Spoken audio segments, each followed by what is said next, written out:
Good evening, everyone. I'm Kevin Hodge. Tonight on your WZMQ 19 News. Since the Flint water crisis began, there have been no public officials charged with the crime. We'll have the latest developments from Lansing. Plus, we speak with the Republican candidate looking to become the next Secretary of State in Michigan, Anthony Forlini. And Senator Gary Peters makes a stop in Marquette as he continues his annual statewide motorcycle tour. Your 19 News at 6 starts now.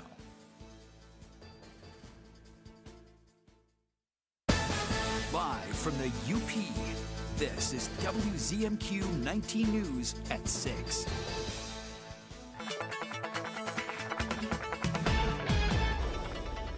Kelly, good evening. We got quite the clouds out there right now. What's the latest in the forecast?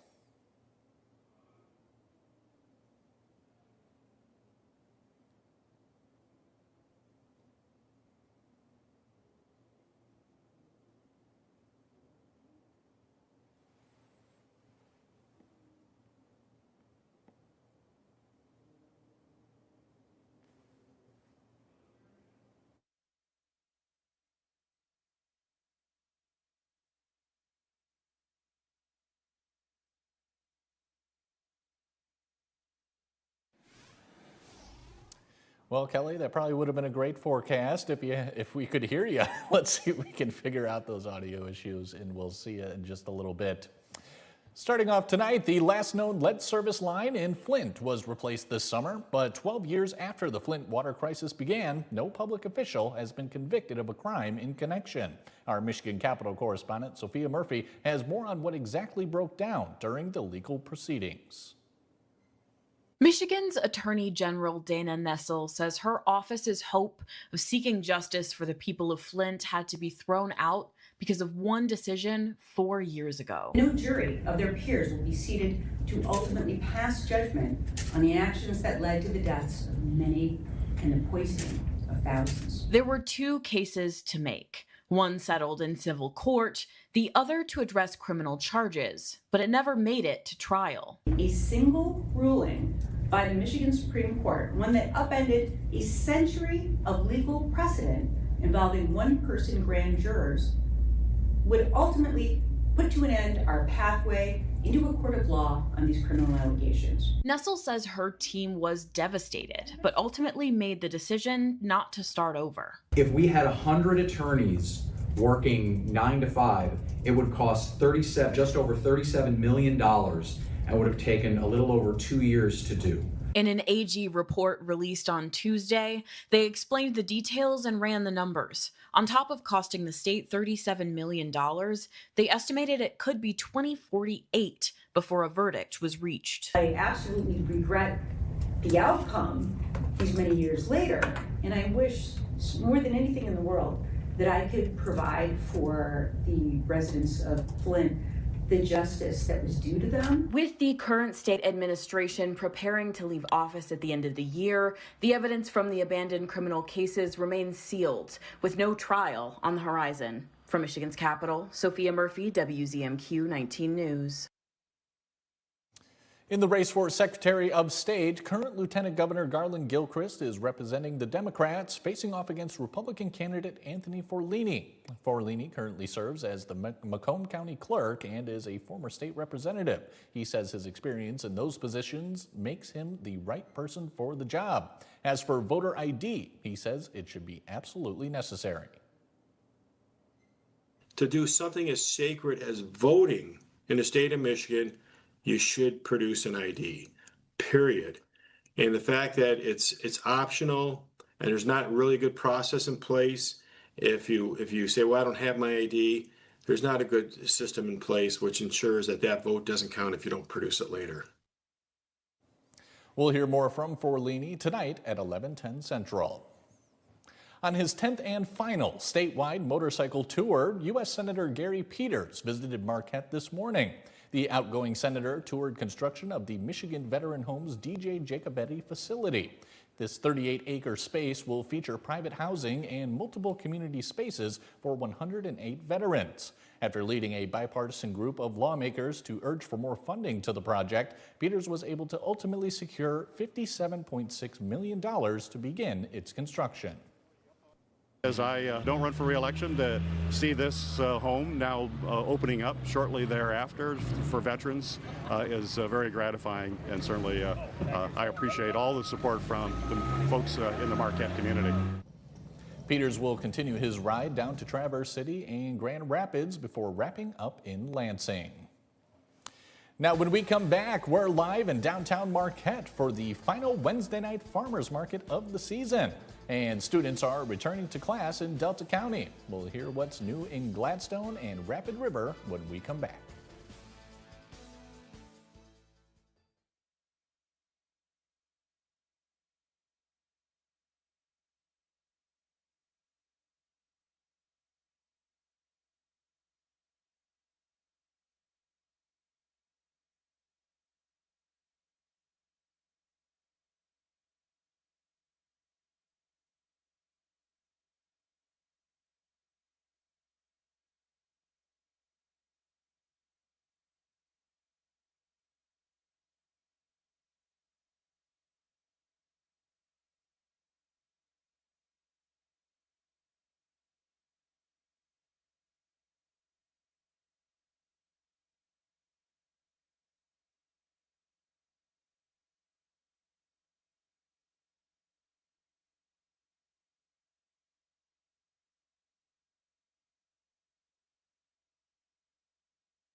Welcome back, everyone. We're working on getting Kelly's audio working, but in the meantime, this evening is the final Wednesday night farmers market of the summer in downtown Marquette. Joining us live in our own front yard is WZMQ's Andrew Hands. Andrew, good evening. How are we wrapping up the season out there?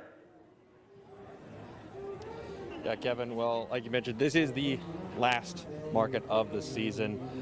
It is that time of year again. It has been a very good season from what I'm hearing, but I thought it would be a good time to highlight one of my favorite vendors here today. I'm here with Mike Shelifo of Black Moon Clay.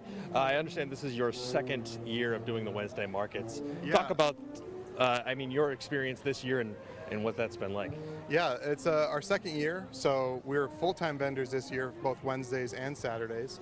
It's been a really great summer. It's been really busy. We've had a lot of people come and appreciate art, not only our own, but everyone else, the great artists here down in Marquette.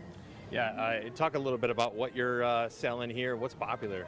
Yeah, so we do functional pottery, so we have mugs and berry bowls. We also have ceramic jewelry and miniatures as well. Talk about that process a little bit, what that takes for you. Yeah, ceramics takes quite a bit of time, so not only do you have to physically make the product, but then things have to dry for quite some time before they can go into the kiln, and then they have to be fired twice. After the first time, you have to glaze it and then fire again. So it is quite a bit of labor to produce these products. Yeah, and you mentioned you do other markets as well. Talk about the comparison between the Wednesday market and other events. Yeah, a lot of the other events are quite busy. So Blueberry Fest, extremely busy. Art on the Rocks and Outback also very busy. Wednesday markets are really good to us. They're really chill. We've got live music, food. It's been pretty great. It's a great summer. Yeah, and what are you kind of hoping for as you're still working on the Saturday markets as well? Yeah, Saturdays, hopefully we still have a good turnout. Coming into the fall, it's always a good time to come down and check out some art and some fresh produce. It's great. Awesome. Well, I hope the rest of the season goes well for you. That's all the time we have today. Make sure you check out the last 2 hours now here of the final Wednesday night Farmers Market in Marquette. Live from downtown Marquette, I'm Andrew Hands. Back to you, Kevin. Andrew, thank you very much, and we appreciate all of your coverage of the Wednesday night Farmers Market all season long. A new academic year is underway for students in 2 Delta County districts. In Rapid River, crews spent the summer upgrading the football bleachers, completing asphalt work, and updating signage. Gladstone Area Public Schools welcomed high schoolers back with a newly renovated weight room and junior high students with new lockers. Some elementary classrooms are piloting an approach called teaming, meaning students will have more than one teacher instructing them. The research is amazing for what it does for students because they can be a lot more personalized when you have more sets of eyes. It helps staff members who are hardwired to want to work together, they want to be social. We believe that's important to teach our kids, so then it's also important for us to model. The superintendent of both districts says students and parents are encouraged to become active members of their school community. Now I'm getting word that we have Kelly Rowland for your look at weather. Kelly, take it away.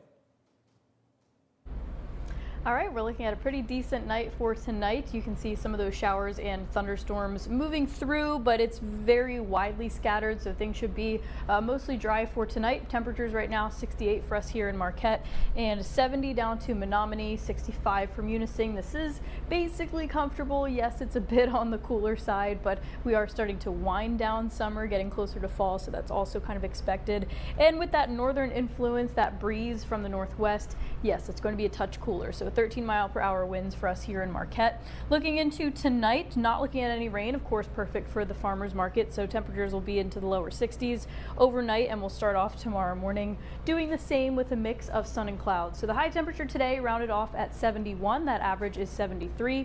1/10 of an inch of rain. Most of that came from kind of the morning time. So we're starting to taper off that rain right now. And looking at our first morning weather futurecast, you can see not only the rain clears out, but also the cloud cover, which sets up for a pretty nice Thursday morning. You won't need the rain gear basically for the entire day, but you might have a stray drop, a stray drizzle. This would be about that 10 to 20% chance of rain, so wouldn't label tomorrow as rainy, but there is a chance of a few stray raindrops. Friday morning, very nice too. Lots of sunshine, maybe a stray drop, but again, Friday also going to be very nice. And very sunny. So your fishing outlook, Blades Bait and Tackle fishing outlook gets a 1 out of 4 star, but your daytime fishing time would be from 12:30 p.m. to 2:30 p.m. around there. Winds from the northwest. So again, keeping things cooler, but not looking at rain. But the moon, you do see it has that reddish hue. So we're going to talk about that right now because it is very exciting. There's 2 different things that are going to happen, the full moon and then also part of a partial lunar eclipse. So it's the sturgeon moon, named for typically that sturgeon fish would be in abundance in the Great Lakes around this time of the year. So the partial lunar eclipse is also going to be around the same time. The full moon peaks at 12:18 a.m. So it's actually Thursday night going into Friday, but you can see it's just 18 minutes into Friday. So Thursday night, tomorrow night, this partial lunar eclipse, when it goes from Thursday to Friday, the best viewing time for us is going to be 10:33 p.m. through 1:51 a.m. That's the whole partial lunar eclipse time, but that maximum where it should have that reddish hue and just a little bit still illuminated would be at 12:12 a.m. So it's labeled as a partial lunar eclipse, but it's about 94, 95, or 96%, so it can't technically be named that total lunar eclipse, but it's going to be very beautiful and pretty close to a total lunar eclipse. But that next official total lunar eclipse would be actually New Year's Eve, December 31st of 2028, and we will ring in 2029 with that total lunar eclipse. So very exciting stuff, not only for Thursday's moon, but also the moon on in 2028. So we're looking at warmer than normal temperatures for the next 6 to 10 days. We even see it here reflected on our 7-day. We go to the upper 70s to start off the weekend. Make sure to have your plan set, even though we do have scattered showers into the mix. Shouldn't be a washout of a weekend. Still warmer to start off the week with some unsettled weather, and then we start to dry things out, still keeping things warm for the midweek of next week. Kelly, thank you very much. And coming up next on Insights, we're joined by NMU President Chris Olson as he oversees his first fall semester in the position. We're back in 2 minutes.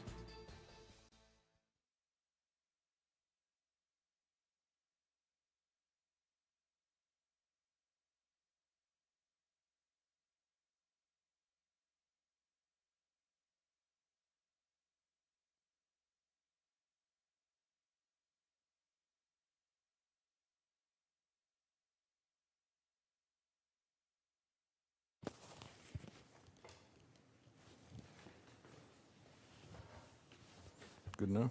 Perfect. Okay. Where am I looking? Oh, you just look at me the whole time. Okay. I think they want a mic check from you real quick. Okay, testing. Hello? That should be good. Okay.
WZMQ 19 News, live and local with Kevin Hodge.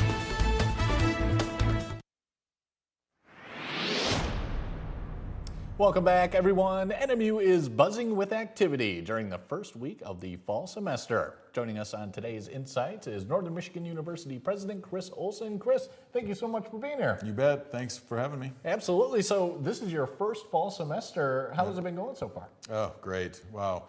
Move-in was fantastic. Just a lot of excitement always with students coming back, new students coming, families are excited. You know, I got to start in January, which was kind of nice, but there's nothing like the rhythm of the academic year and getting to look forward to the theater and the art gallery and the music and all the athletics, and just always reminds me what an amazing life I get to have every year. So it's fantastic. Yeah. Excellent. And you've been here for about 8 months now so far, so the new label is probably wearing off by now a little bit. But do you have any new plans that you're looking to work on towards the university? Yeah, no, good question. It's always, you know, we're always adjusting and adapting and, you know, trying new things. But for me, I think the focus is really on the student experience and elevating that student experience even more. So we talk a lot in higher ed about high impact practices. Those are things like study abroad or undergraduate research, internships and work-based learning. And what we're really looking at is some programs that will help expand those opportunities for everyone. We talk a lot about being an access and opportunity university, but opportunity is really more than being admitted to a university.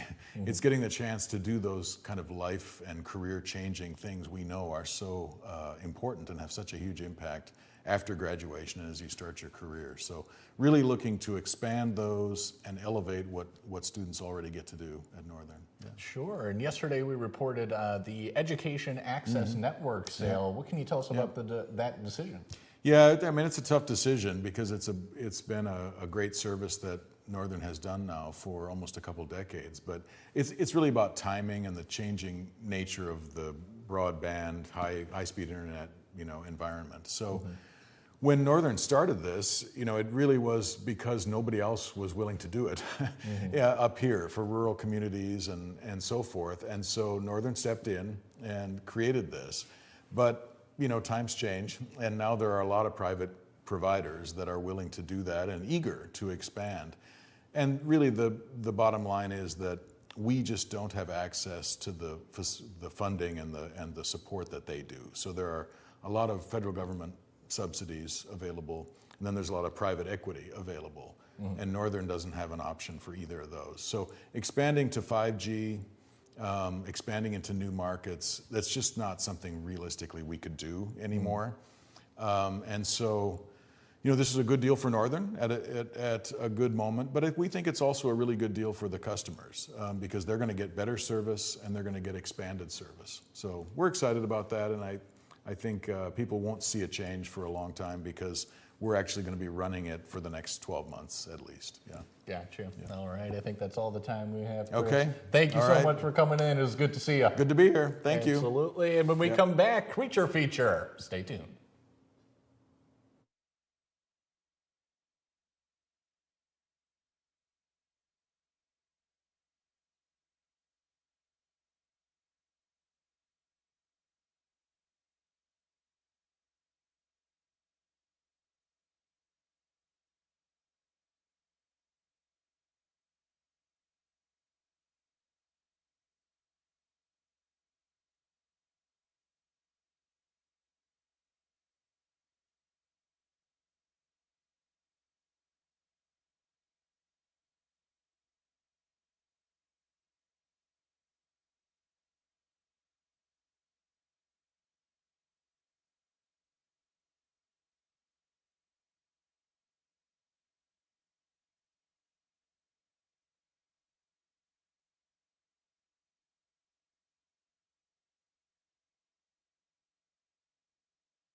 Welcome back, everyone. Easton, welcome back to you.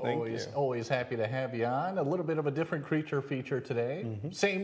We've had him on before, but we have an update on this one. And just for some background for the people at home, this is a salamander that was kind of dropped off in the store, just without permission, of course, into an axolotl tank. And you've since taken care of them. Yep, and since then, I identified him in the past as a marble salamander, confidently on TV, and to make sure I corrected that after getting some professional identification on him, he is not. That is a big mistake on my part. Hurts the reputation a little bit, but we found out that he is a tiger salamander or a barred tiger salamander, which is way different and way further away than a marble salamander. I don't even know if they're actually native to most of Michigan, but they can be found from all the way up from Canada, all the way through Nevada, down through the states, down to actually northern Mexico, where there are some lakes with axolotls, but they still don't get along, so still wrong on whoever dropped him off. But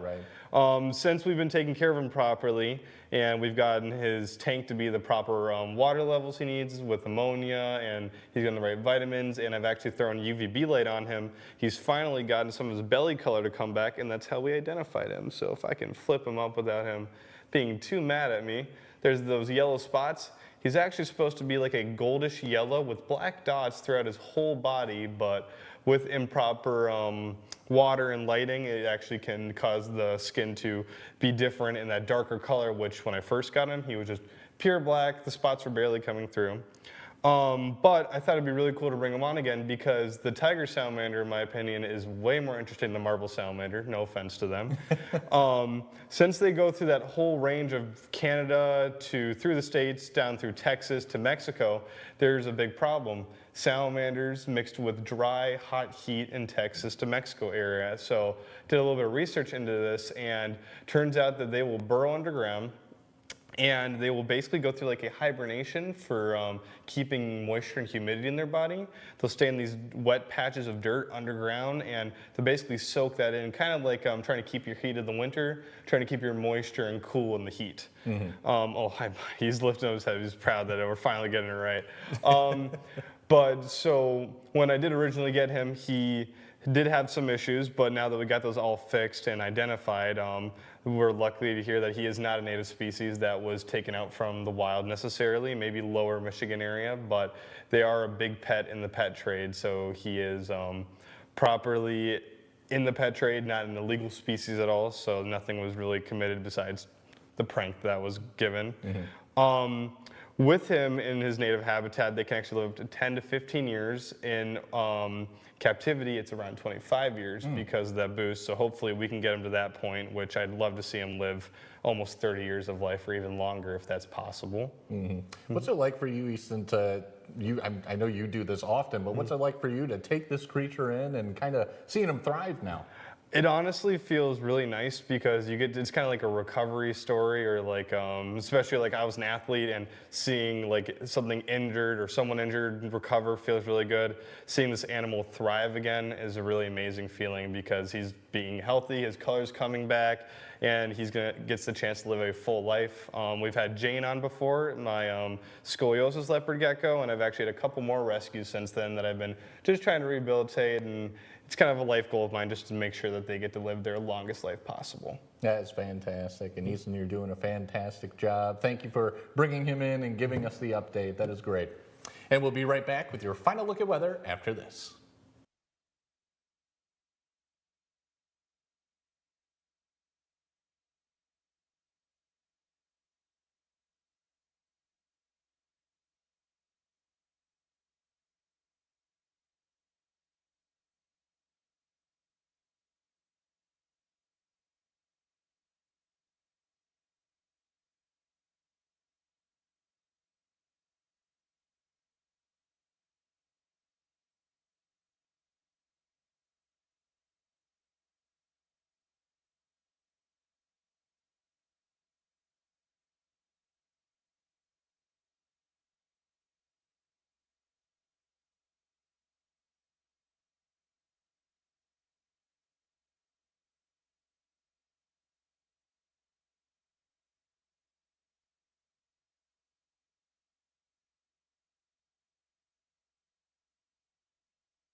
And a final check of your forecast, as we still have that cloud cover hanging around and widely scattered showers. Most of it is down towards the Escanaba area at this point, so that will continue to clear out. We're not looking at too much more rain, just some isolated chances, especially for us here in Marquette, to start off tomorrow morning. So you can have the rain gear handy, but we should be drying things out. And we do have some scattered showers at this point possible for the weekend, so make sure to tune in later tonight for the latest look at your forecast.